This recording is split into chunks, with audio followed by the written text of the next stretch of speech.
Thân chào cả nhà, không nên xem chùa đâu đó. Nhớ đăng ký, like, comment để ủng hộ team nha.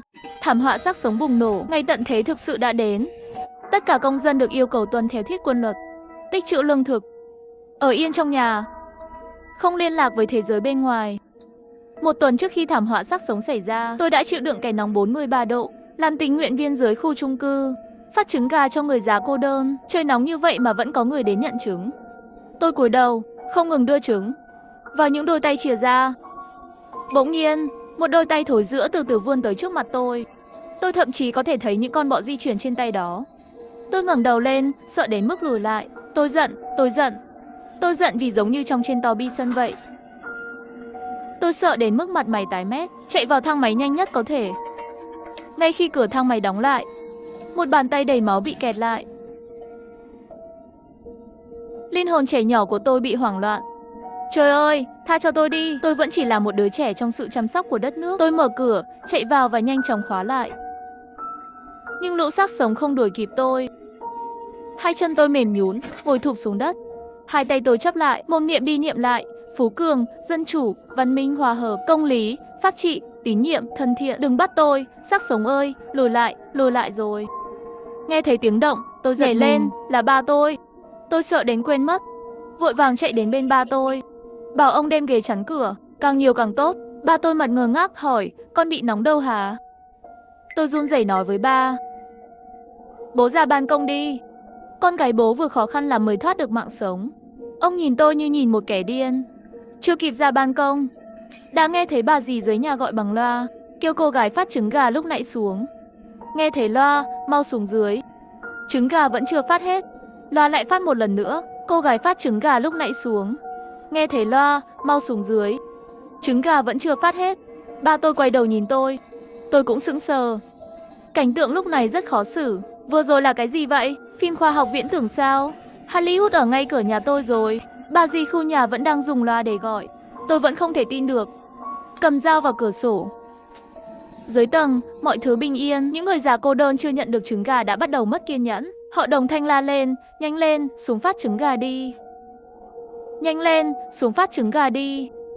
Nhanh lên, xuống phát trứng gà đi. Chắc mắt tôi bị mờ. Cảm giác lúc nãy xác sống chạm vào tôi thật sự quá chân thật. Bà dì dưới nhà lại bắt đầu thúc giục cô gái kia. Nhanh lên đi, xuống phát trứng gà đi. Nếu không xuống, chúng tôi sẽ tự lấy đó. Không yên tâm, tôi cầm điện thoại mở Wamo. Trên đó vẫn bình yên. Hot search vẫn là những câu chuyện về sao Nam đang hát. Tôi lại mở một phần mềm khác.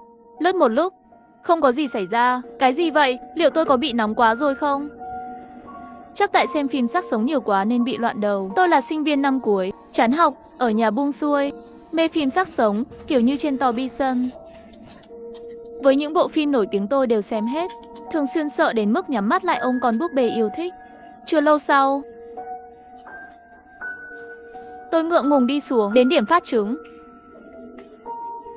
Bà dì không kiên nhẫn bảo tôi đứng xếp hàng ghi tên. Tôi ngoan ngoãn đứng về vị trí cũ, là lỗi của tôi mà.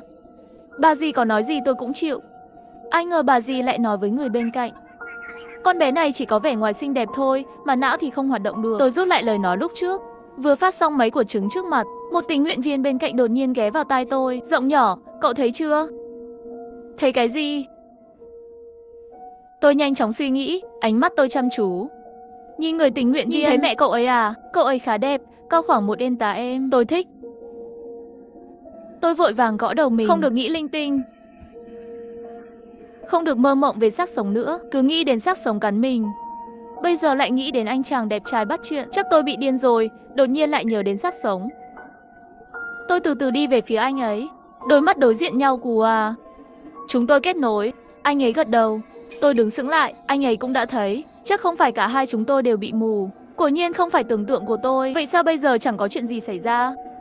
Anh ấy chỉ tay vào mã quota trên màn hình. Thêm tôi WeChat. Ý bảo tôi liên lạc qua WeChat. Tôi lấy điện thoại quét mã, gửi lời mời kết bạn. Tôi lờ đờ mở cửa. Cũng chẳng thèm để ý đến ba tôi. Đi vào phòng ngủ, mở máy tính. Chương trình The Walking Dead tối qua vẫn đang phát. Lòng dạ nhỏ bé lại thêm một lần bị tổn thương. Lúc này điện thoại nhận được tin nhắn WeChat. Doraemon đã chấp nhận lời mời kết bạn của bạn.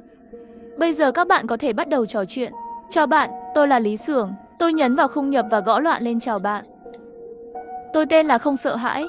Lý Sường, anh cũng nhìn thấy xác sống à? Tin nhắn trả lời rất nhanh. Điện thoại đinh đinh đinh reo lên. Khi đó anh ta chạy thục mạng. Bà dì bảo anh đừng chạy, trứng gà chưa phát xong, mọi thứ không có gì lạ. Cho đến khi anh chạy vào bụi cỏ, mọi thứ trước mắt thay đổi. Có người bị cắn, có người đuổi theo. Rất nhiều điều tôi không thể tin được. Mở điện thoại vừa mở khóa đã bị tấn công. Khi tôi ấn vào điện thoại, tôi thấy là 7 ngày sau, mọi thứ lại trở lại như cũ. Tôi nín thở, khó khăn gửi tin nhắn. Nói vậy là sau một tuần, những gì chúng ta thấy sẽ trở thành hiện thực. Tốt nhất là không tin, không thể tin. Đến tối, tôi gặp lại Lý Sưởng. Ai ngờ anh ấy lại là hàng xóm hiếm có của tôi. Anh ấy năm nay học năm 2, mùa hè cãi nhau với ba mẹ, chuyển đến sống ở đây. Ba mẹ anh ấy sống ở trung tâm thành phố, có 2 căn biệt thự. Tôi nhìn anh ấy, ngây người, quên nói với con. Chiều nay tôi đã nghiêm túc nói với ông ấy. Mấy ngày nữa xác sống sẽ đến. Ông ấy tự trách mình, làm con ngoan trở nên ngớ ngẩn. Đi thôi, tôi đưa cậu đến bệnh viện và ném sách của tôi vào thùng rác. Tôi thật sự rất nghiêm túc.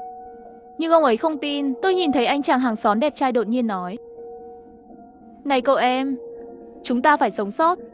Nếu xác sống thật sự bùng phát sau 7 ngày, nhân gian sẽ là địa ngục. Dù tránh được xác sống, vẫn có con người, có thể tránh được không? Còn tương lai không? Anh ấy gật đầu, không khí lại im lặng. Đột nhiên chúng tôi đồng thanh nói: Cùng nhau đi thôi.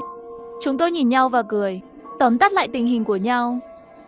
Sau khi hiểu rõ hoàn cảnh của nhau, chúng tôi quyết định hợp tác chặt chẽ. Anh ấy vỗ vai tôi, hợp tác vui vẻ. Với khả năng của chúng ta, tốt nhất là ở nhà. Chúng ta không có sức chiến đấu. Ra ngoài làm gì? Hiện tại vật phẩm là thứ khan hiếm nhất. Vậy chúng ta dậy sớm ngày mai đi mua sắm. Tối về, tôi đã nói chuyện với bà tôi rất lâu. Ông ấy bán tín bán nghi rồi đưa thẻ cho tôi. Tôi dặn ông ấy tuyệt đối không nói với bà gì trong khu. Nếu bị lục soát thì sẽ khóc không ra lời. May mà ông ấy rất hiểu việc bảo vệ tính mạng. Tôi gọi điện bảo mẹ về nhà gấp.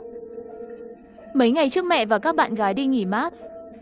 Hình như là ở cái chỗ nào đó tên Ai Lao Sơn. Tín hiệu chập chờn.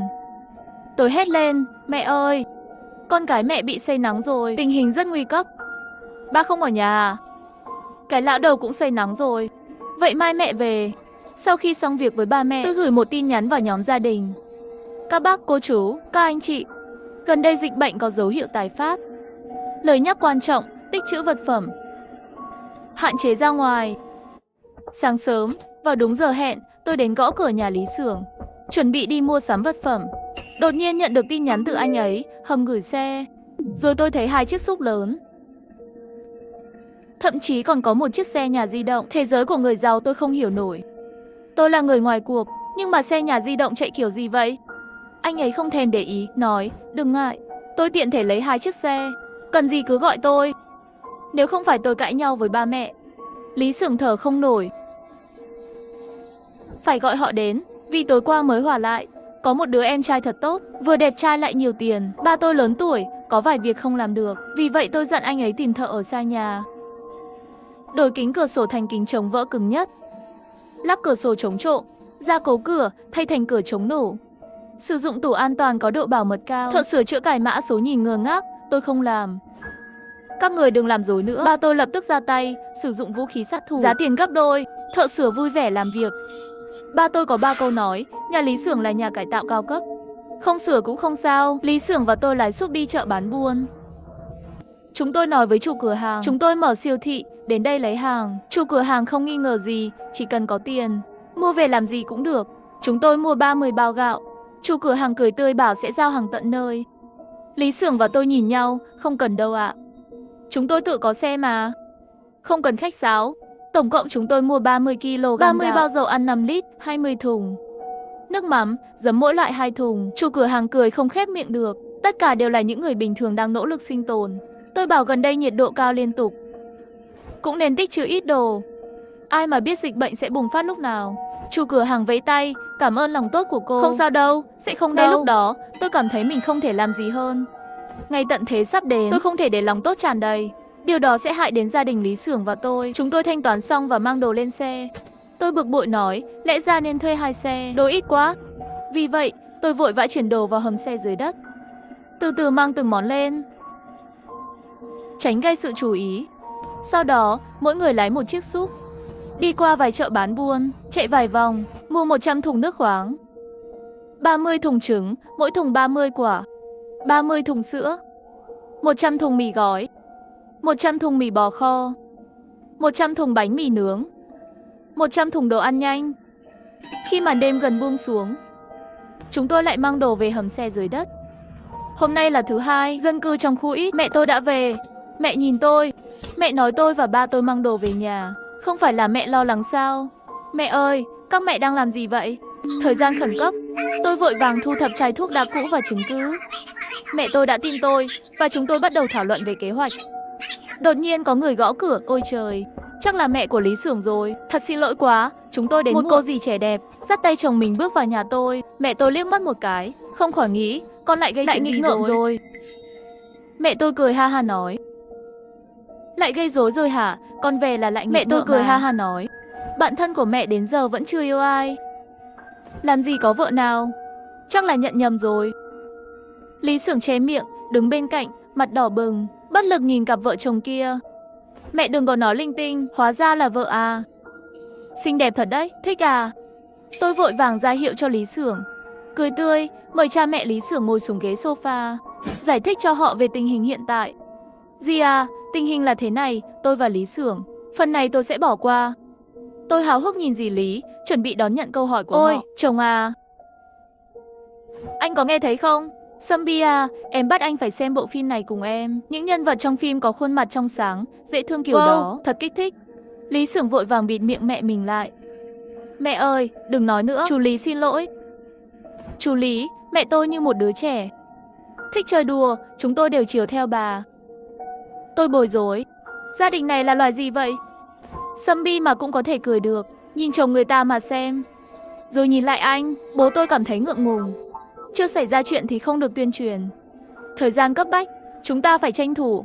Hai dì tụ tập lại, hỏi hôm nay các bạn đã mua gì rồi, để đề phòng. Chúng ta ít nhất phải trụ được bao lâu? Mẹ, ít nhất cũng phải 1 năm. Năm ngoái trong dịch bệnh đã ở nhà 1 năm. Giờ thành zombie rồi, virus sẽ càng nghiêm trọng hơn. Lý Xưởng gật đầu tán thành. Họ đã hiểu. Đi qua một bên để trao đổi qua QQ. Bố tôi và chú Lý thắc mắc, làm sao để chất đống vật tư cho cả 1 năm? Cần phân loại vật tư ra, khi lấy vật tư có thể gặp nguy hiểm. Lý Xưởng đột nhiên nói, vậy thì phá thông phòng khách ra. Như vậy chúng ta sẽ thông suốt với nhau. Tôi vô chán. Đúng rồi, sao tôi lại quên mất? Tôi tiếp tục hỏi, hai vị nghĩ sao? Làm thế nào để đảm bảo an toàn tối đa? Chú Lý nói, đầu tiên cửa sổ phải thay. Cửa thang máy phải niêm phong lại. Và thang máy. Bố tôi bổ sung, mỗi người cần mang theo vũ khí tự vệ. Cửa sổ đã thay rồi. Cửa thang máy tôi đề nghị dùng 11 măng bịt kín. Bên trong lắp kính chống đạn, cửa sẽ dùng dây thép cứng kết hợp với thiết kế quân dụng, bảo vệ 3 lớp. Tôi sẽ liên hệ với người đáng tin cậy, đừng lo lắng. Anh nói là chuyên gia máy tính. Thang máy sẽ giao cho anh ấy, để anh ấy hack vào mạng. Sau đó thang máy sẽ không thể lên đến tầng của chúng ta. Vũ khí tôi sẽ nghĩ cách. Bố tôi và tôi ngơ ngác. Gia đình này có cái gì mà mạnh như thế? Chúng tôi đành bó tay. Chú Lý đứng dậy đi gọi điện thoại. Lý Xưởng bình thản nói, bố tôi là quân nhân, cũng từng sử dụng súng đạn thật. Chiến đấu quen rồi, thật tuyệt. Chú Lý ai mà không thích, không nghĩ đến sẽ đến đây. Mẹ tôi hét to gọi tôi. Tôi kéo Lý Xưởng, cả hai vội vàng chạy tới bên cạnh. Hai người không có kinh nghiệm sống. Mua quá ít đồ, không đủ cho cả hai gia đình ăn. Các bạn hãy cẩn thận theo danh sách mà mua. Tạm thời chỉ nghĩ đến thế thôi. Còn gì cần bổ sung không? Mẹ còn nghĩ đến kính viễn vọng của Tiêu Anh Niên nữa cơ à? Tôi không thể tin nổi. Không, đây là ý tưởng của dì Lý đấy. Dì ấy thích ngắm những thứ này. Dì Lý xấu hổ lắc đầu. Mẹ khéo léo nghĩ ra đủ thứ, tôi chỉ bổ sung vài cái thôi. Tôi thật sự yêu thích những đồng đội thần thánh này. So với họ, tôi chỉ là đồng đội heo chân chính. Lý Xưởng nhìn tôi cười phá lên. Lý Xưởng nhìn tôi với ánh mắt đầy tính toán. Sáng hôm sau, mẹ tôi và dì Lý đã thay chúng tôi lo việc mua sắm. Bố tôi và chú Lý giải quyết vấn đề an toàn. Lý Xưởng giải quyết vấn đề thang máy. Còn tôi chỉ là một kẻ lười biếng, chẳng tất cả chỉ dựa vào sự dẫn dắt. Bay đi, có gì sai đâu. Tôi cầm máy tính, tải phim một cách điên cuồng. Hí, dì Lý chắc chắn sẽ thích. Dĩ nhiên, tôi cũng thích. Tối hôm đó, chú Lý và bố tôi trở về. Chúng tôi đã tìm được người đáng tin cậy rồi. 2 hôm nữa sẽ bắt đầu làm. Chúng tôi hy vọng sẽ hoàn thành sửa chữa cầu thang trong vòng 7 ngày. Mẹ tôi đã chuẩn bị một bàn đầy món ngon. Mọi người đều cảm thấy nhẹ nhõm sau bao nhiêu vất vả. Nói đi, mau chuyển đồ đi. Không nguy hiểm mà, Sao phải thúc giục người ta thế? Tôi là một đứa yếu ớt mà. Được rồi, tôi biết rồi. Chúng tôi mấy người vào một đêm trăng mờ gió lớn, lén lút vận chuyển đồ đạc lên lầu. Ngày trước khi dịch zombie bùng phát, thật là đáng sợ. Nhanh lên, nhanh lên. Lý Xưởng gấp gáp gọi tôi từ trong phòng ngủ. Tôi lao vào. Anh ấy cười tươi nói, chị à, xong rồi. Bây giờ cần chị thử một chút. Tôi nuốt nước miếng. Sau 6 ngày bên nhau, nếu không phải là vì virus zombie sắp đến, tôi chắc chắn sẽ hạ gục anh ta. Hi hi hí. Tôi vào thang máy thẳng một mạch xuống tầng 1 và gửi tin nhắn cho anh ta. Đã tới. Bắt đầu rồi. Tôi nhấn nút số 12. Thang máy từ từ lên, dừng lại ở tầng 11. Tôi vui mừng gửi tin nhắn cho anh ấy. Thành công rồi. Một cuộc gọi đến. Tôi phải dừng lại chương trình. Quay lại đi. Ngay sau đó với lòng hiếu thảo. Chị à, em giỏi lắm phải không? Em phạm tội rồi. Không sợ hãi thì em gọi là gì? Ôi, tôi quên, điện thoại vẫn chưa tắt. Tôi vội vã cúp điện thoại và quay về nhà. Vừa định vào cửa thì bị một bàn tay ngăn lại. Không sợ hãi. Hình như chị rất thích tôi đúng không? Phải không? Cậu có bệnh à? Chú Lý cười bước lại gần. Lý Xưởng phải không? Làm việc anh ấy giỏi thì tâm trạng sẽ rất tốt. Không sợ hãi đâu, quen rồi thì tốt thôi, đừng quá để tâm. Tôi muốn khóc mà không có nước mắt, chú à. Là một người độc thân từ khi sinh ra, chú cũng không sợ tôi sẽ cướp anh ấy đi sao? Sau khi đóng cửa, chú Lý vẫy tay với chúng tôi. Một cách bí ẩn, ông dẫn chúng tôi vào phòng ngủ. Ba mẹ tôi và cô Lý đều ở trong đó. Chú Lý ra hiệu im lặng. Ông mở vài chiếc hộp gỗ trước mặt. Tôi mắt hoa lên, suýt nữa thì ngất. Lý Xưởng cười cười nhìn tôi. Trong những chiếc hộp gỗ là súng. Súng thật đấy, chúng tôi run rẩy ôm nhau. Các bạn rốt cuộc là ai vậy? Là xã hội đen sao? Chúng tôi sẽ bị giết để bịt miệng. Lý Xưởng gõ đầu tôi, không sợ hãi. Xem quá nhiều phim rồi. Quên mất là tôi là một tín đồ quân sự. Tôi tưởng anh đang đùa thôi. Chúng tôi chuẩn bị xong mọi thứ vào buổi tối. Hai gia đình chúng tôi ngồi tại bàn ăn.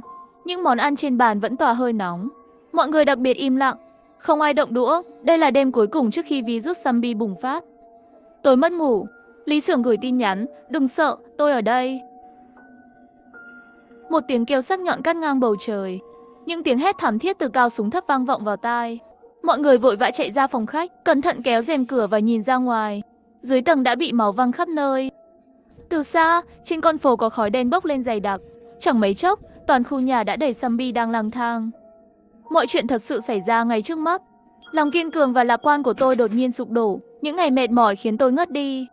Khi tôi tỉnh lại, TV đang phát sóng trực tiếp. Sáng nay, xuất hiện hiện tượng người cắn người.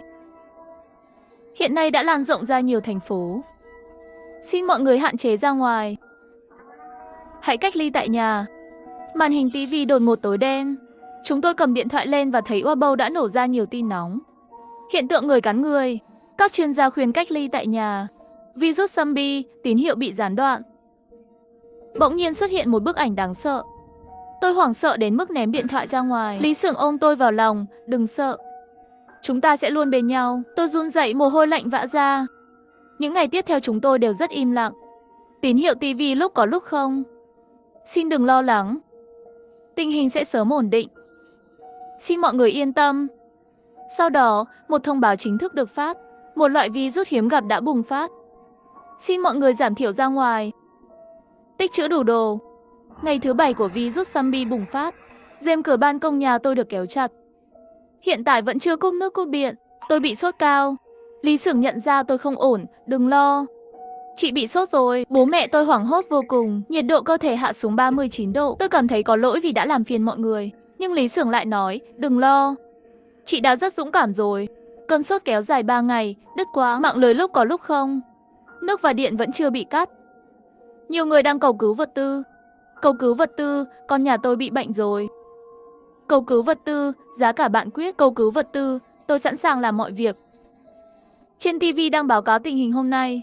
Cho đến giờ này, tổng số ca nhiễm virus zombie không thể thống kê. Chúng tôi không từ bỏ hy vọng, mỗi người mở to mắt. Một bàn tay chắn trước mắt tôi, người phát thanh viên bị cắn. Máu văng lên màn hình. Virus zombie bùng phát từ bên trong. Cuối cùng tôi thấy bàn tay đầy máu của cô ấy. Chìm trong bóng tối từ dưới bàn. Cô ấy nói đứt quãng, tin tưởng vào chúng tôi. Còn hy vọng.